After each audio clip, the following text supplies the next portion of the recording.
Nagsimula yung Netong sa Batsoy 1948. Yung lolo ko na si Leonito, si Netong, yung ginawa na pagkain ng mga pasahero.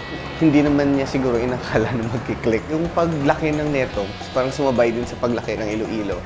Yung mga expansion at road widening projects na katulong talaga sa businessman. Dadaan sila sa Regional Road or sa circumferential, mas makakapunta sila ng mabilis. Nag-boost din yung economy tsaka yung tourism.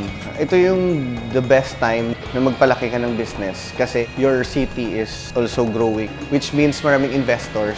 So lumalaki din at lumalawak yung mga market natin. Customers namin noon dito sa loob ng La Paz Market.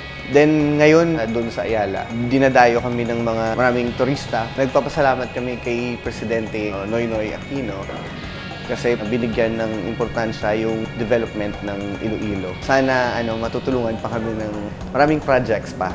Kasi hindi lang matutulungan yung mga businessman, kundi yung makapagbigay din ng mga trabaho sa mga Ilonggos.